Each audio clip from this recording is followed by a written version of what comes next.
Welcome to Oklahoma Sports Scene in the month of May, presented by Jimmy's Egg. And we've got a hot show lineup for you, starting with a gentleman who's had a real busy month and winding down the end of the school year, David Jackson, Executive Director of the Oklahoma State Activities Association. Gil Cloud, that's a big title with a lot of responsibility and a tough job. Well, with 481 member schools and over 100,000 students that participate throughout the year in athletic and non-athletic, David does have a big job, and we're culminating because this coming weekend is the state championships in all sports in the spring, and we're finished. And a lot of hot topics in high school athletics for sure. Oh, I'm telling you, what he does for high school athletics, what the office does is unbelievable, I think.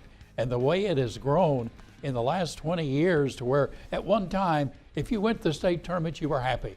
Now, if you don't win it, someone treated you wrong. Exactly. and that's not right. Nope. We also have a special guest, Randy Rutherford, the Oklahoma State basketball fans remember that name in the early 90s. He was on one of OSU's Final Four teams to Coach Eddie Sutton. He's going to be involved in a very special charity event May 19th here in Tulsa. Individual Center for Physical Limitations is going to be hosting a big kind of a horse hoops tournament, they say. They have celebrity guests coming in to shoot and play a game of horse for charity. And Randy's going to be right in the middle of that. He's going to talk to us and look back on OSU and have a few comments about Eddie Sutton, and he's not too pleased by they're treating his coach, are they? Well, he's not happy about that, but he did give us one tidbit of information that the only reason Keaton Page came to OSU is they shot around with Randy Rutherford and Randy beat him, and he said he had to come to OSU. Yes, he is upset about that as well as I think anybody that has any Oklahoma ties that's involved with athletics to think that Eddie Sutton is not in the National Basketball Hall of Fame is just absolutely ridiculous. And there's no way I can understand it. No way. And I've said this so many times. I want to say it out on television, sure, on the show, that if he were my father, sometime they will admit him. And when they do, I would have to probably go up and get the trophy. And then when they got it, I'd throw it on the floor and walk out. There you go. That's what I like. I remember we talked about this on an earlier show. I got a call at night, actually, from Barry Switzer at the house. Barry called me. He was just livid. He said, "You got to be kidding me. He is not in the Hall of Fame. There have been 8 coaches in the history of college basketball with more than the number of wins he had." And they said, well, only 8,000 wins, but 7 of them are in the Hall of Fame. Only Eddie Sutton is not. Well, now here's something else that jumps out at me because I've followed this. Somebody has something against him that he did. Maybe it wasn't totally right down the line, but some of those others that's in there, my goodness, what have they done? They all have some history. Oh, there's no question. Yeah, we're not putting choir boys in this. No, not at all.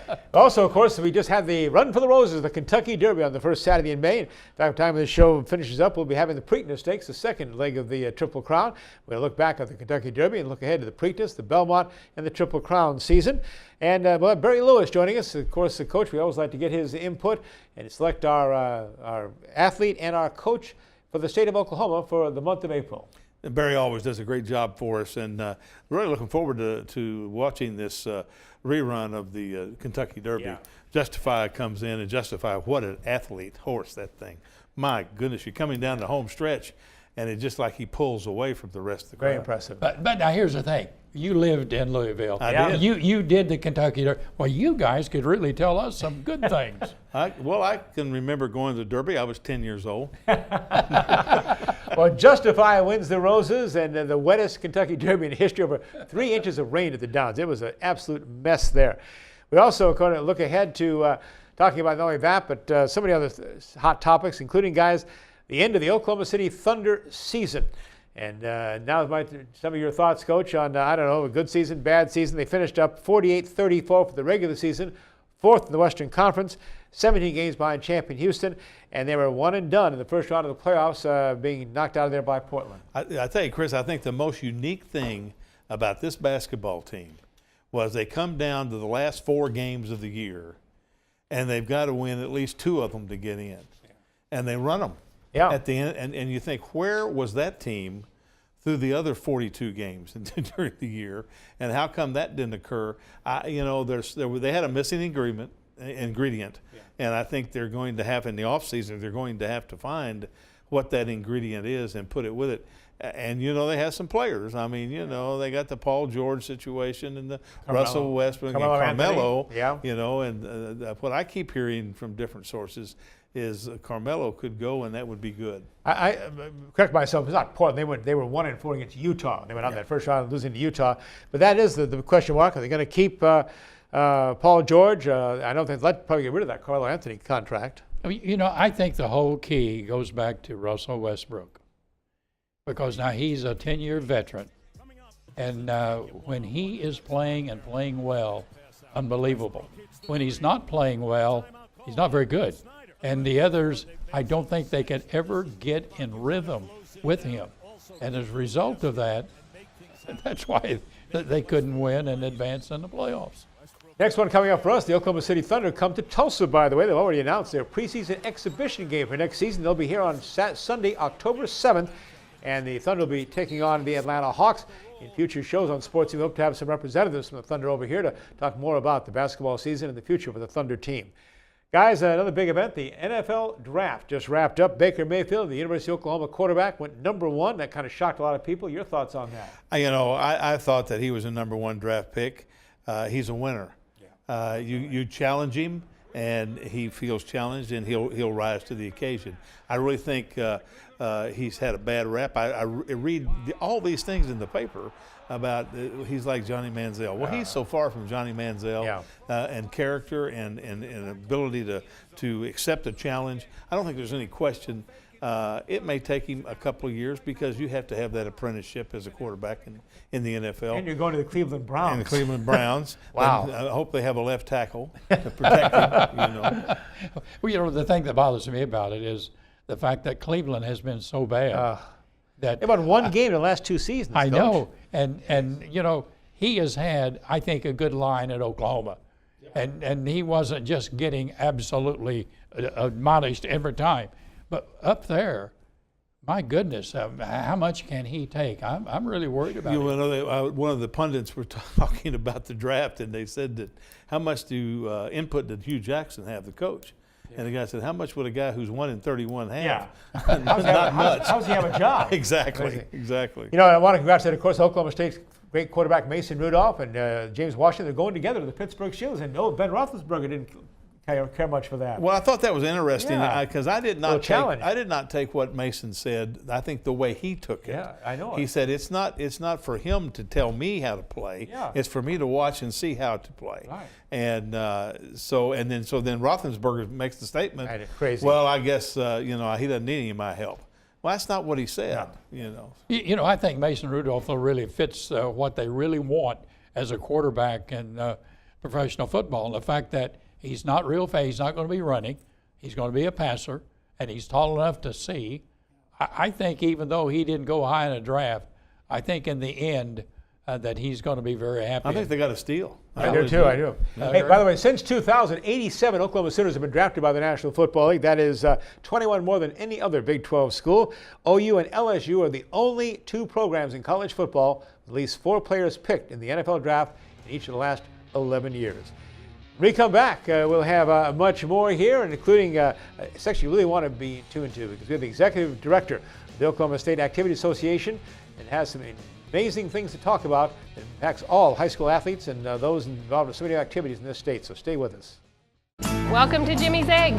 Come on in. For more than 30 years, Jimmy's Egg has been starting people's day off right with hot, fresh, made-to-order food. Our eggs are fresh, cracked to order every time, and there are over 40,000 ways to craft your own omelet. With signature favorites like our meat lover's skillet or decadent cinnamon roll pancakes, you won't leave hungry.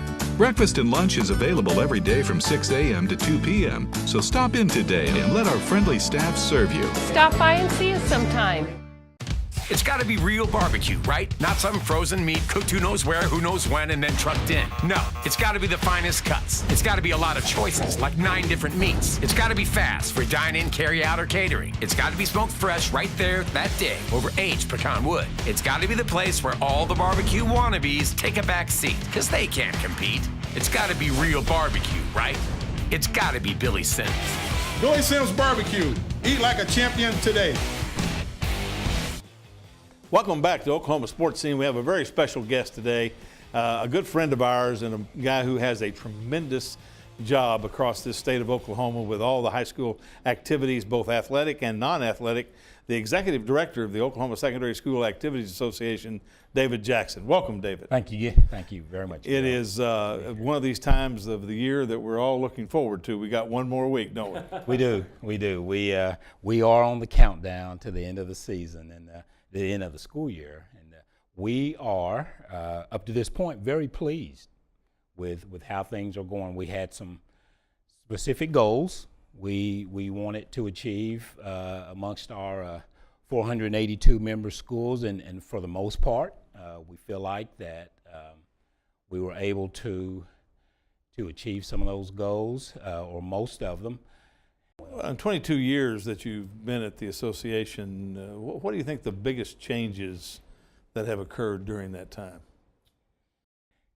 You know, in all honesty, I think the involvement, or sometimes over-involvement of parents, of legislators into high school activities, I would say easy. That's the biggest change that has happened over the time that I have been there.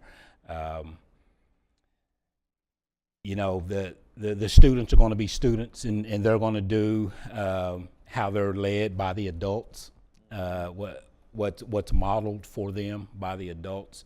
But the change in attitudes, I guess probably a better way of putting it is how the adults have really overemphasized winning above some of the other things that's gained through activities. Mm-hmm. You know, the thing that bothers me most, David, and this has been going on for a long time, that as you go back and look, I mean go 50 years back in the very beginning, and the teams that win normally are with great coaches and great support from the school, from the administration, and from the town. But it seems like anymore to me that if a school is, in the 6A especially, 600 or 700 or whatever it may be, less than someone else has, it's that. It's not the coaching, it's not the support. Now, I can't see all of that. Does that make sense? Yeah, it makes sense. You know, I think you're right. I just hate, JV, that you know, we all want to win. I mean, that's sure. The competitive side in all of us, we want to win. I guess from perspective of working in the office that I work in, I hate so much that we lose sight on all the so much that's gained, even if I don't win. Yes. So many other things that are gained. To be able, for instance, for a young man to go through what he has to go through to be a part of a football team from the end of school. Actually, they start in May and put in a full season and everything that goes with that. To be able to stay a part of that team is quite an accomplishment. It's just, but those things are lost because it's right now. It just seems to be all about can I get that gold ball? And again, nothing wrong with that. I mean, that's why we have it. We want that to be the pursuit of people, but we also don't want all the other positive things lost in trying to get there. With David Jackson, who's our executive director of the Oklahoma State Secondary Activities Association. With that in mind, David, not just athletes but other activities, what percentage of the kids are involved in activities and athletics, and is it stayed flat or is it growing some, or how's it gone over the years? You know, surprisingly, we've been monitoring that very closely in the last, especially 5 to 10 years with the onslaught of concussion concerns and issues, health issues like that. We really anticipated a decrease in participation. I will tell you, probably in that 10-year period, the first 3 or 4 years, we did see the numbers level off, as far as participation in all activities, but now it's starting to pick back up again. Yes, we want to do everything we can to keep students safe, but kids want to participate, and I think because you feel so part of the high school environment when you're involved in an activity, I think kids want that so much that sometimes that desire will supersede the fear of being injured. You know, this is obviously a sports show, but the other half of your job is non-athletic activities. What are some of those activities that we provide for our students at all of our high schools? That's a really good point, Gil. We have over 100,000 kids every year participate in music. That's instrumental music, vocal music, speech and debate, marching band. We have, again, over 100,000 students that participate in those activities. They mean a lot to our students. And, you know, to that marching band student, that activity is just as important to him or her as the football team is to those students. And so it's important that we provide as much as we possibly can for those students. And I couldn't tell you a solid number, but we have a lot of students that go on and participate beyond the high school level in non-athletic activities because Oklahoma is a really strong state in our fine and performing arts. You know, when you take a look at football and what's been going on, the fact that they are eliminating certain days in the summer in which they cannot be around school, how far is that going to go? And like Gil and I have talked about this a lot, but there are schools that they have to use the school facility because there's nothing else they can use. What is going to happen with the OSSAA in putting all that back together? The dead period is what you're talking about. Yes. Well, it's something that hasn't happened yet, but it's scheduled for summer of 19, and where we understand, I'll start with the dead period was derived over a course of several years where students, coaches, parents were asking, can we not have a downtime? You know, you've got that student that participates in multiple activities, and there is no summer for them for the most part. You'd hear comments like, we'd wish school would hurry up and start so I can slow down some. But over the course of time of hearing from these different groups of people that we wish we had some downtime, that we took that out to the membership, and we had lots of discussion. Gil and I both served on a committee that talked about it, that it got it started really with our Constitution and Rules Review Committee, and we took that out to the membership in lots of different arenas to kind of gauge the. And why don't we come back right after this, and we'll expand on that, because you got us right up to the point where we've done that. Sounds And good. also on super conferences, the impact of all the educational drama in terms of budgets and stuff, how it's impacted our athletes and those, of course, in music and so many other activities. All that coming back when we would join us with David Jackson, our Executive Director of the OSSAA, on our Oklahoma Sports Scene, presented by Jimmy Zang. Be right back. Every minute, every day, and every night, there's someone who needs us. Every week and every year, we bring something new to the way we care for individuals and our communities. Every thought and every action is spent improving the way we imagine health and wellness. Because every child, every woman, and every man deserves the best possible life. St. Francis Health System. Healthcare for life. Already. Are you ready?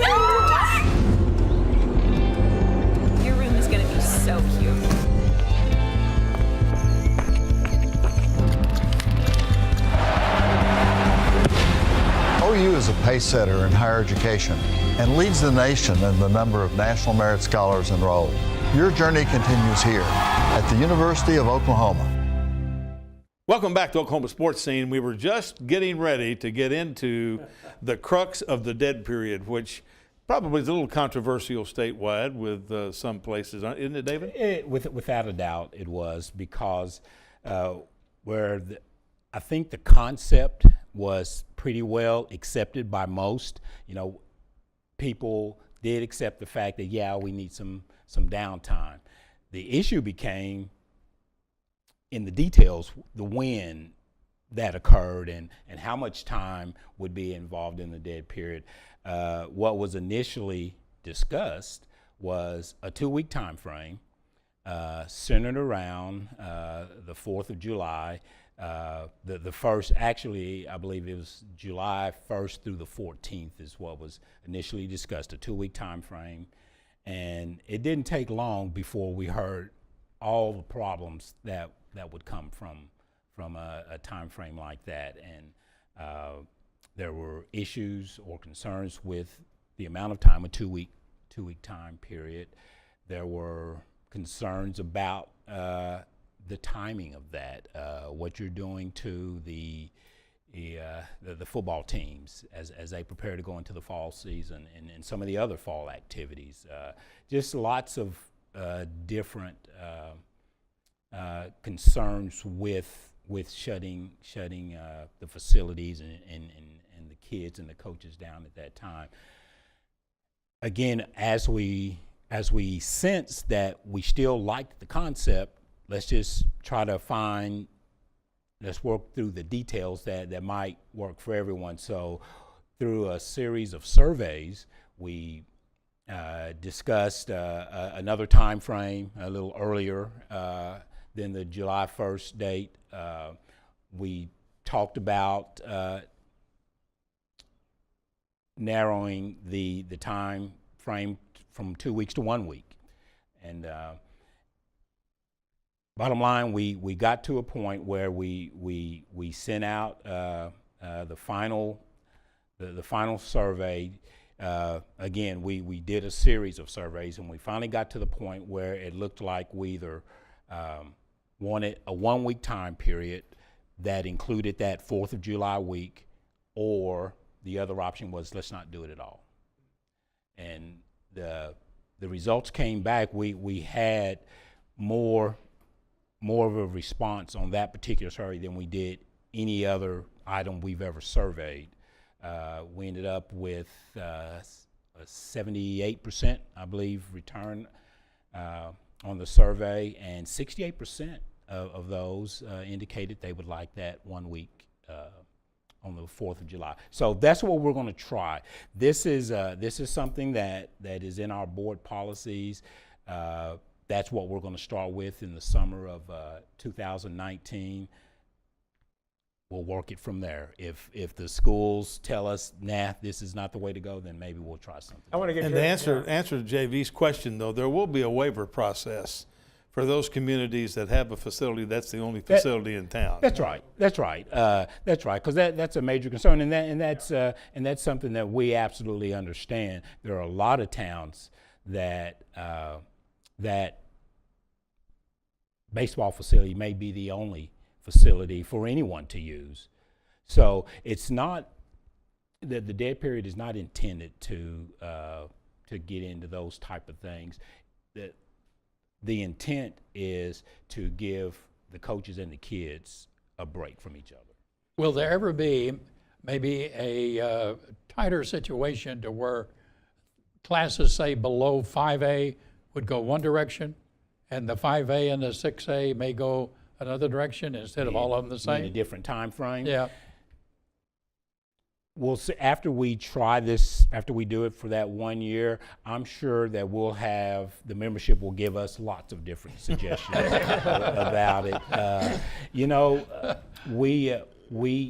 We talked during this time of research and trying to find out more about the dead period. We talked to our neighbors from Arkansas, who has had a dead period for a long time, and theirs is a 2 week period.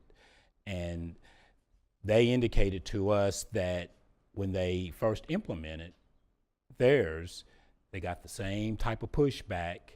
And now that they're into it several years later, you know what they're voting on this year? Whether to add a third week or not. David, I want to bring up to you, it's been in the news quite a bit lately, of these so-called a super conference that they're trying to get through the legislature, which would involve the 6 biggest high schools in the state of Oklahoma going into their own class. That's Owasso, Broken Arrow, Jenks, Union, Mustang, and Yukon. It kind of died in the legislature. Where does that stand? And with all you guys' input here, your thoughts on a super conference in high school athletics? Good comment. Yeah. It's a horrible idea, to be honest. I'll just be honest with you, Chris. We had no idea that type of legislation was coming down the pipe. We found out about 2 hours before the joint committees on appropriations and budget were going to hear in both chambers. They were going to hear this about the same time. We were notified about 2 hours before that was occurring. Before that occurred, we had no idea. That is absolutely nothing that we would ever recommend for our membership. But we were only able to be a part of or listen to the hearing on one side. We were on the House side, and felt like that during the hearing, the representative who was pushing the bill and speaking to it got several questions that we didn't feel like he answered very well at all. So we felt good that there were good questions. People identified, the obvious problems with it. And when it came down to the vote ended up 10-8. And again, after listening to the debate, we thought, we didn't think they'd get one vote. But so we were very concerned when we first heard that. That's not a good idea. People are still concerned about dominant teams, and no one likes that. But there's not always an easy solution. Get better.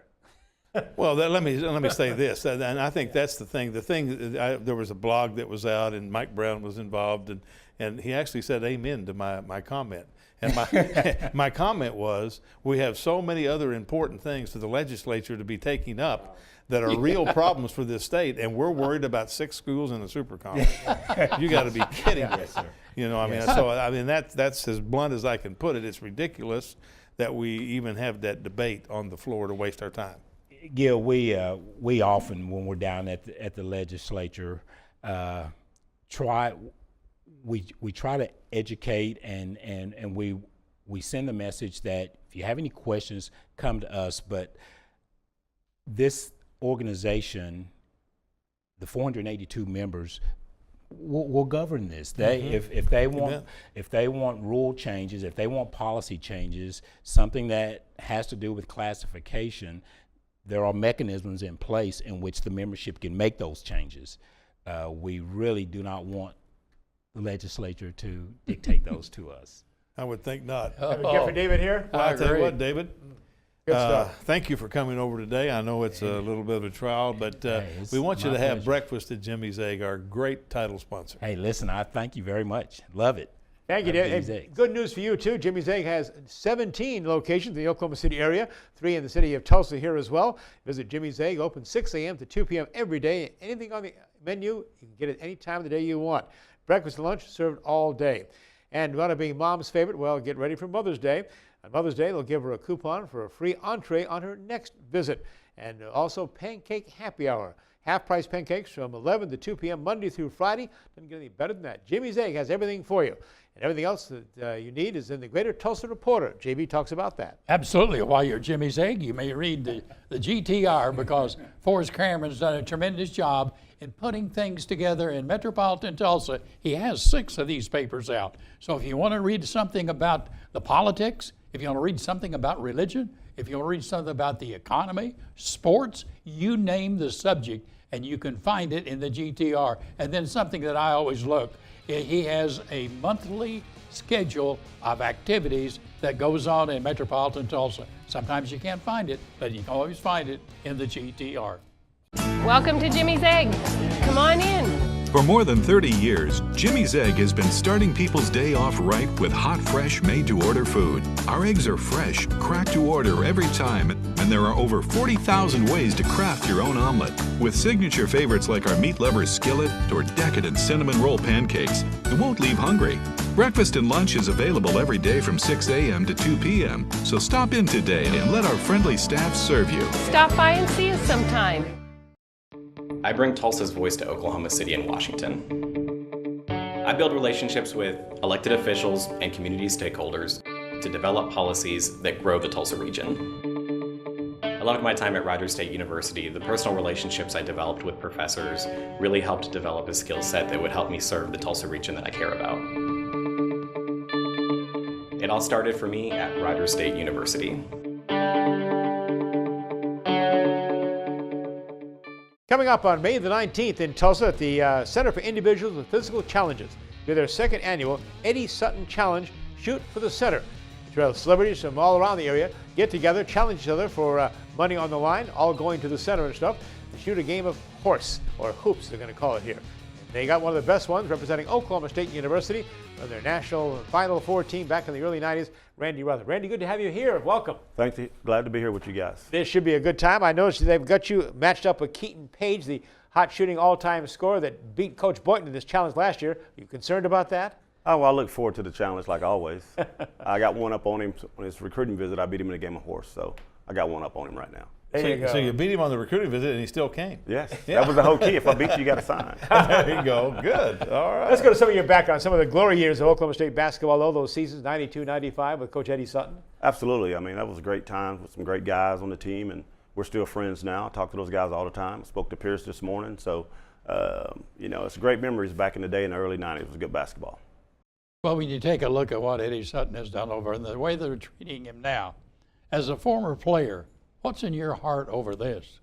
Well, it's one of those things that it's kind of true. It's only what have you done for us lately? You know, they kind of forget about how you transcended the game and took 4 or 5 different schools to the NCAA tournament and the guys you affected. And he's got over 800 wins. There's not one person that has 800 wins that's not in the Hall of Fame. So that's unbelievable. Yeah. Unbelievable.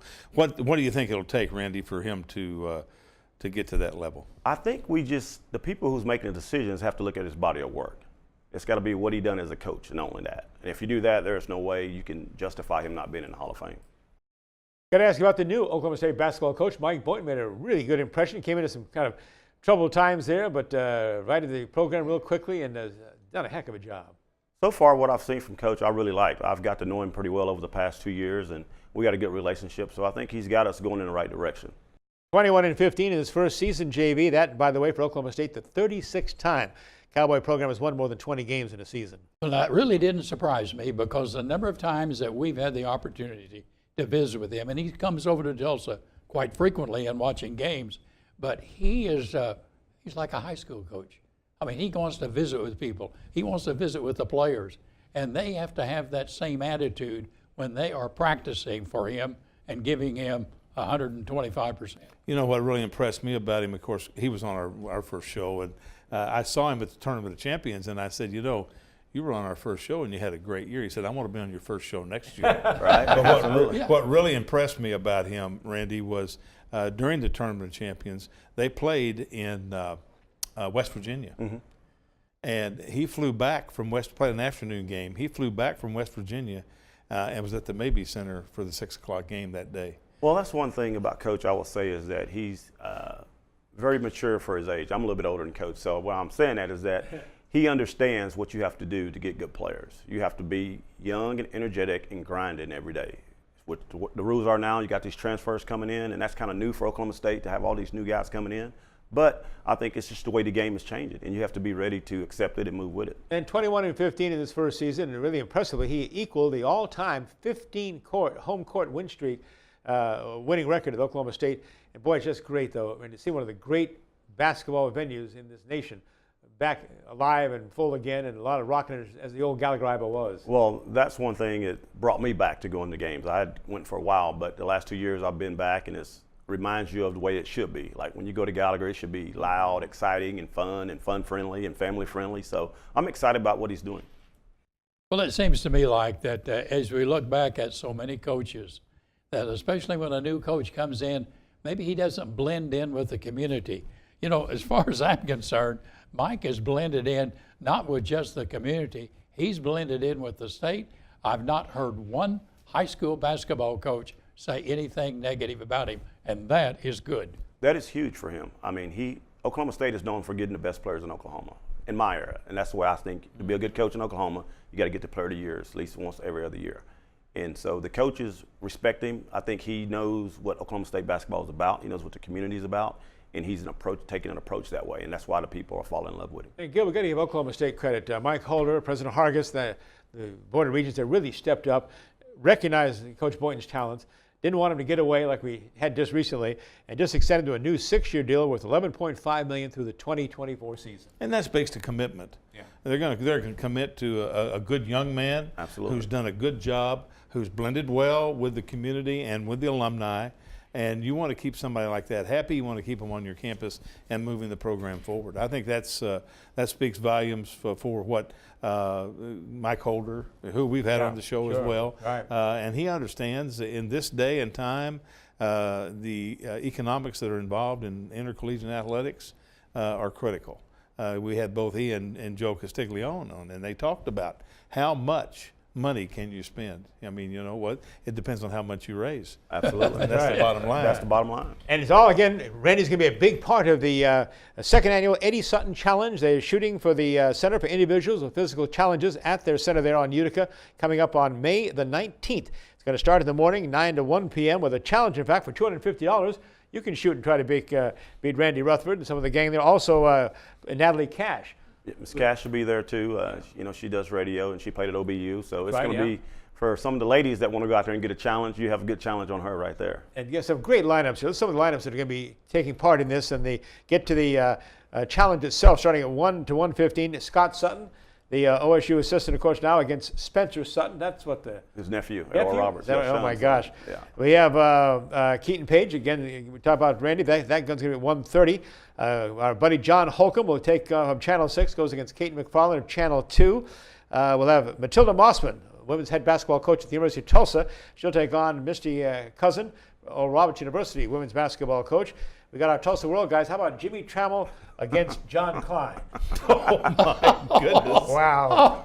And Bill Blankenship, the Owasso head coach, state championship coach, taking on Brad Caleb, the head football coach at Booker T. Washington. Shea Seals, the assistant basketball coach at TU, will take on Paul Mills, ORU's head basketball coach. So great lineup. Randy, you're going to have a great time. We got something to give you right here. Right here. Helping us out. Randy, thanks for coming today, and we want you to have breakfast at Jimmy's Egg. All right, thank you very much. I will go have breakfast at Jimmy Egg's probably Saturday. Sounds good. All right. See you out there May 19th. I look forward to it. Looking forward to it. Randy, thanks for joining us. Thank you guys for having me. Randy Rutherford, Oklahoma State Cowboy legend, and be taking part in a big charity event here May 19th in Tulsa.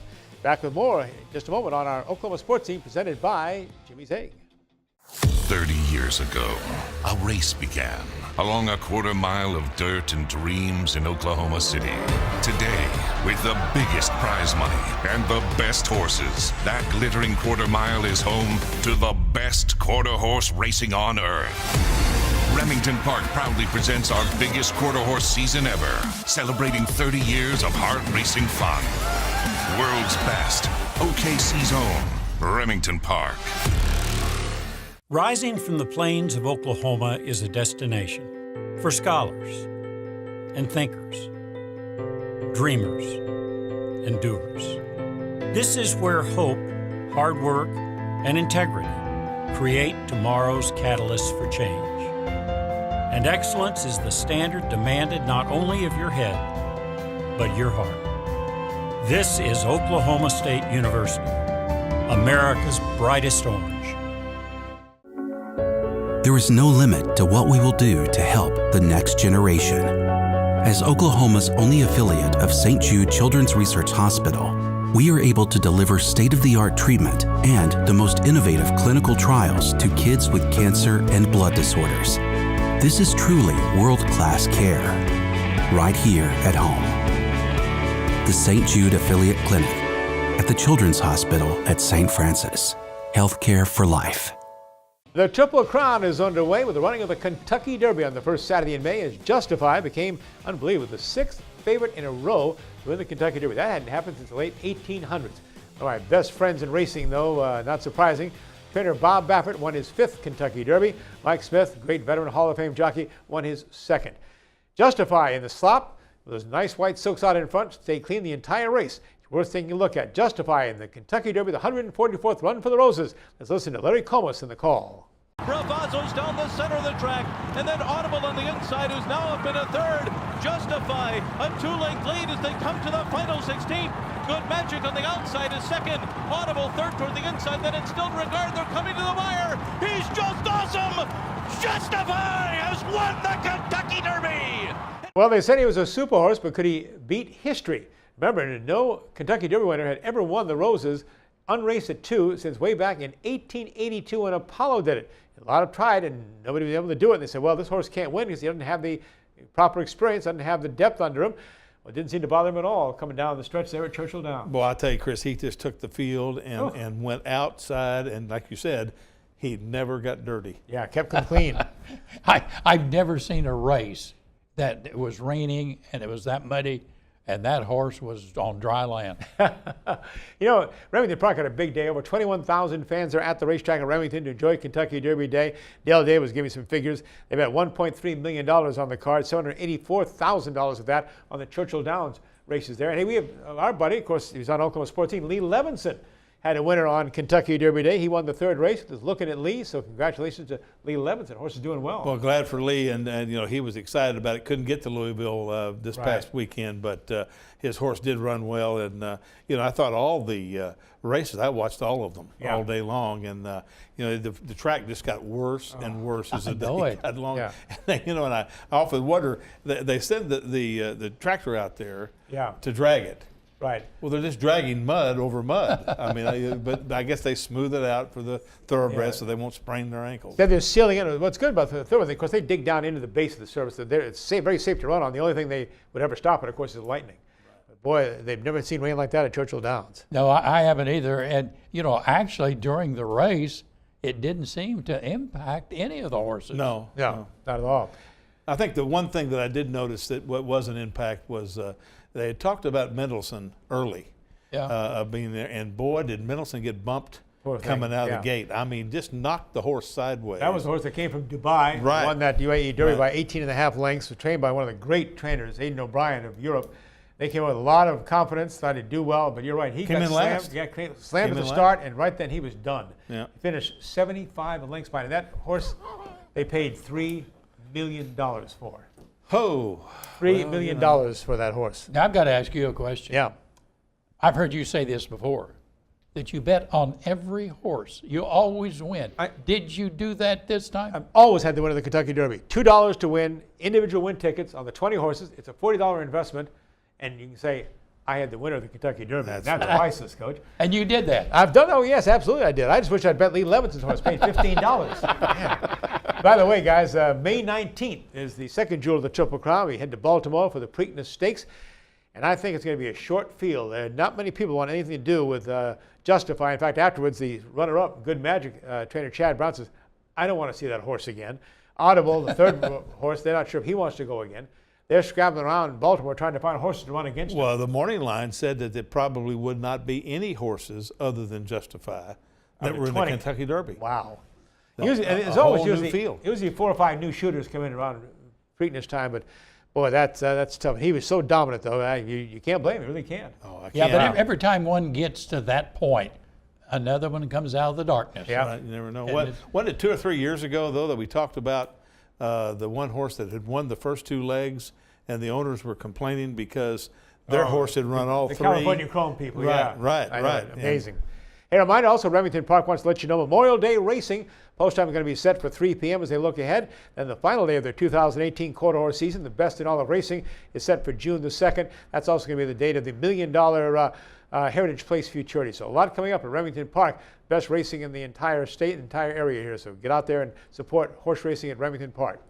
We've got some parting shots down the line here, so stay with us.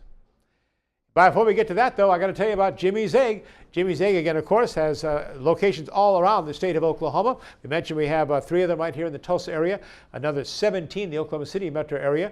The hours, again, you can get there 6 a.m. till 2 p.m., have breakfast, lunch, whatever you want. But also they handle catering. If you're looking to cater family gatherings, company parties, planning spring events like graduation parties, showers, well, just call Jimmy's Egg. They'll take care of you. They'll provide hot breakfast and lunch options. We offer also $25 off on the first catering order of $100 or more. And again, don't forget Mom, Mother's Day. You bring Mom in for Jimmy's Egg, breakfast or lunch. She'll get a free entree on her next visit. Jimmy's Egg has it all for you. Enjoy. Celebrate your home today at Bowen's Discount Carpet for our Shop and Compare sale. Take advantage of our guaranteed lowest prices you can find. Great deals on new Shaw floors and a huge variety of brands and colors that you will have to see to believe. Let Shaw Floors spice up your space, along with 36 years of experience, and the beauty of your floors will shine. Come out to Bowen's, where we refuse to be undersold. At Rogers State University, we keep things personal.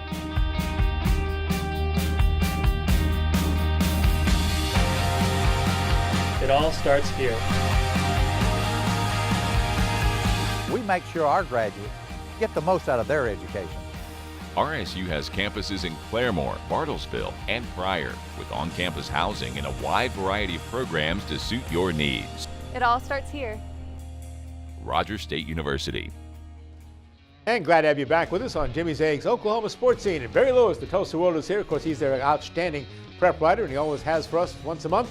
Our high school athlete and our coach of the month of the state of Oklahoma. Barry, team up. Who do we have for the player or athlete of the month? Our athlete of the month for April is Bixby track standout Brandy Presley, who just recently signed with the University of Mississippi.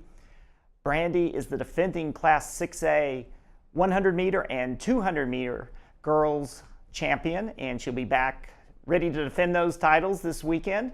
And she has the fastest times in the 100 and 200 this spring, and she hasn't been beaten in the 100 since her sophomore season. So Brandy Presley is our athlete of the month. And for a coach of the month, this could be a coach of the year, coach of the decade, one of the absolute idols, one of the real legends of coaching in Oklahoma, well deserved. Yes, John Turner, Jenks swimming coach. You may ask, swimming? There wasn't any swimming meets in April, but we're going to honor Coach Turner anyway. What an incredible career he had. He just recently retired after 36 years as Jenks swimming coach. And I guess the best way to describe what Coach Turner has meant to swimming in Oklahoma is, for you football fans, just think of what Alan Trimble of Jenks has meant to football in Oklahoma. That's what John Turner has meant to swimming. An incredible record, 28 state championships in 36 seasons, 17 boys, 11 girls. Found the timing of when he started his biggest championship run was really interesting. From 1996 through 2004, he won 9 consecutive state championships, and his boys' teams did. And you might recall that was when Alan Trimble became Jenks' head coach and won his first 6 years state titles. So John Turner, what a tremendous run he had as Jenks' swimming coach, and he is our coach of the month for April. Well, I tell you what, John Turner, I went at the Union in '76, and so John was, at Jenks during that time, and I think he was the catalyst for building that $20 million natatorium that they have over there because of the prodigious swimming program that they had. They moved out of the little small one next to it into this gargantuan Olympic-style swim facility. Yes, absolutely. What an incredible facility it is. And you think if it hadn't been for Coach Turner, that may not have been built. And, of course, they use that for all types of state championships. And what a great addition that's been to our community. Barry, the thing that comes across my mind on all of these is the number of state championships those coaches won. And the fact that then there's a lot of schools that feel like, they won because they had more students. Well, at that point in time when they started, they weren't the largest school in the state. So I think it has been strictly the way the athletic program was run, the way the coaches coached, that got them all of those state championships. And I wish these other guys would get off their back. Well, absolutely. The same with Coach Trimble and Coach Turner. A lot of people said the same thing about Coach Trimble, that that's why Jenks won all the state championships, is because it had the most students. Well, it's never really had the most students, and it takes a lot more than just having a big enrollment anyway to win a state title. That's right. Another big story, of course, is Jenks, another legend retiring, as you mentioned. Alan Trimble, of course, after 13 state championships, stepped aside at Jenks High School. And Barry Lewis, you broke the story of who will succeed him. Succeeding a legend is never easy. No, as some really big shoes to fill. Keith Riggs, Jenks' longtime defensive coordinator and assistant head coach. He's been termed as Alan Trimble's right-hand man, and he is going to be the new Jenks head football coach. He's only a couple years younger than Coach Trimble, so I find that interesting.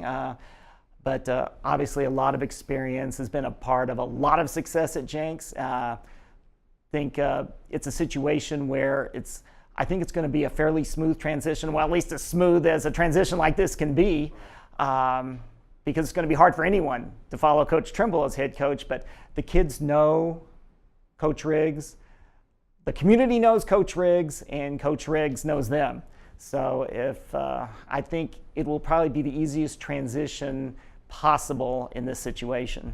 It'll put some pressure on an athletic director. Well, one of the things I think you always look to is you want to have people on your staff that can ascend into those levels. You know, I think that's, and that speaks well, I think, for what Tony Dillingham and the Jenks Public Schools have done. They have people, you know, in line to be able to take those kinds of jobs or move to other places like Broken Arrow or other places to become head coaches. So, I think you try to build your program that way because great assistant coaches make great head coaches.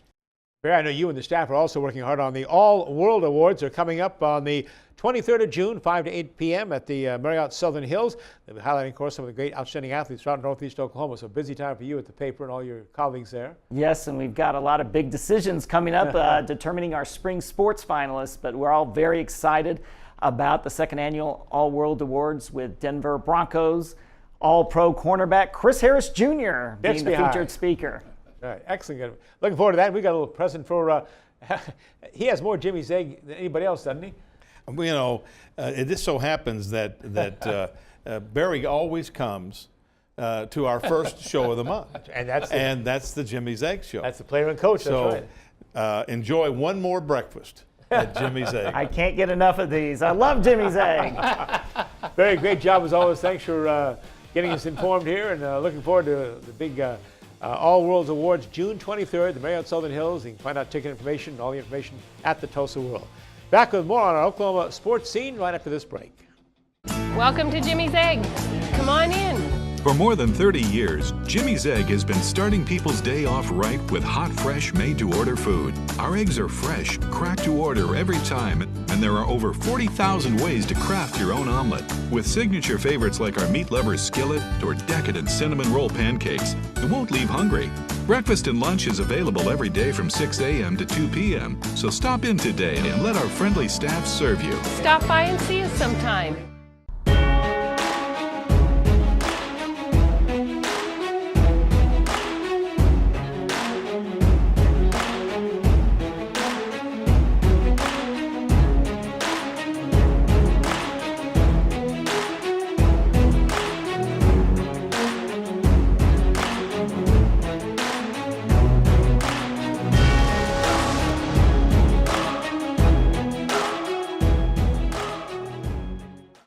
As we come to the end of our Oklahoma Sports Scene visit, presented by Jimmy's Egg, it's time for our parting shots of our own personal thoughts, and we'll get it underway with Gil Cloud. I want to thank David Jackson for coming over today, the executive director of the Oklahoma Secondary School Activities Association. He has a big job, huge job, 481 schools, but also want to take a shot in the parting shot at the legislature for bringing up in the final days of the legislative session the super conference idea, disguising it in an appropriations bill, not an education bill, but an appropriations bill. And the association staff knew 2 hours before it was on the floor of the House. For them to be involved with that when we have pressing problems in our state with the economy, I think it's just a shame that we have people down there that are so worried about who can beat who in football. Let's get back to business of running the state of Oklahoma, and let us who run athletics run the state of athletics. Our Hall of Fame basketball coach J.B. Haney has some thoughts about the game. Well, I want to say that I agree with what Gil Clyde just Absolutely, said. we all do, yep. Okay, now, as far as I'm concerned, I'm looking at basketball. And I'll tell you what, it seems like if you can dribble and run over people, that you can be a good basketball player. You cannot see a charge. That I don't understand. If you are standing flat-footed and the man runs into you, put his chest, or his shoulder right in your chest and knock you down, and you're blocking. I don't understand it. But something in my mind, as a person who has coached basketball, something has to change. Maybe you agree, maybe you disagree, but let's wait and see what happens here at the end of the professional league this time. So they're not going to call it traveling or charging, right, JV? Forget about the NBA. Different rules there, different rules. Yep. Hey, another NFL draft has come and gone, and the reality is setting in for those college football players, those pro football dreams. Here's some numbers compiled by the NCAA that you need to hear. You young high school athletes and college athletes thinking about an NFL pro career. Just over 73,000 played college football in the last couple of years. That number, 16,236 were considered what they'd say is draft eligible. Now, with the 3-day NFL draft, that number was whittled down to 253 were drafted by NFL teams. Now, that doesn't guarantee anything. Just means you get a chance to go there and make an NFL roster. That means, think about this, only 1.6% of college football athletes are going to play in the National Football League. Okay, that's why they talk about student athletes, why they talk about diplomas. 2018 draft once again showed that Alabama and the Southeast Conference are ruling college football. The Tide led the way with 12 draft picks. OU and Oklahoma State led the Big 12, by the way, with 8 picks each. Now, in the last 7 NFL drafts, the SEC has been number 1. This year they had 53 players taken. The Atlantic Coast Conference 45, the Big 10 33, the Pac-12 had 30, and then the Big 12 had 20. So good luck to all those drafted in the NFL. Hope you make your teams, but for those of you, the reality is 1.6% will make it, so get that degree, Coach. Absolutely. Well, guys, we've got to talk about Roughnecks and the Drillers. Roughnecks have had a string here. They've got some losses, trying to get some wins together now as they get home for a couple of matches coming up. They also have, of course, the Tulsa Drillers coming back for a couple big road stand. Boy, they open next Monday with the 8-game road stand. I tell you, that's going to be great for them to be at home for a change, and and of course we'll have the firework night. They always have on the Friday night of that homestand. So we need to get out and see the Drillers. I noticed their attendance is down a little bit for the same number of games they had last year as we are this year. And the weather's been pretty good. Yep. It's going to be pretty nice from now on, so we need to get out to the ballpark. And they have a great manager at the Drillers. And if you really enjoy good baseball, running the way you enjoy it, go watch them play. Next on Oklahoma Sports Scene, we can't wait for this. Mark Williams, the coach of the men's national championship gymnastics team at the University of Oklahoma. My gosh, this guy is turning Oklahoma into a gymnastics school. But you'll love hearing his report, and it's going to be interesting to hear him talk about the success they've had in gymnastics at the University of Oklahoma. Thanks for joining us on Sports Scene. We'll see you next time.